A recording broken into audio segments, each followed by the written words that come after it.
দেখো আজকে কী রান্না করছি। তার হলো এটা টাকি মাছ, তোমরা কী মাছ বলো জানি না, এটা টাকি মাছ। তো টাকি মাছটা আলু আর পেঁয়াজ দিয়ে বানাবো। আর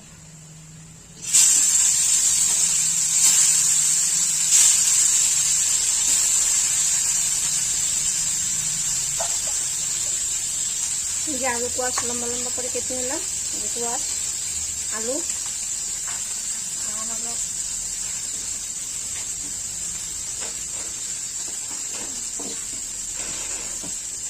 শাক বানালাম, ভেন্ডি ভাজি করলাম।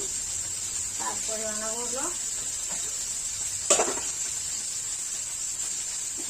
দুপুরের মতন ভালো করে মেখে টেখে রেখে দিয়েছি। এখন বানাবো শুধু আলু ভাজছি, আলুটা ভাজা হচ্ছে। তো আবার তোমাদের সাথে শেয়ার করবো রান্নার পরে। হ্যাঁ।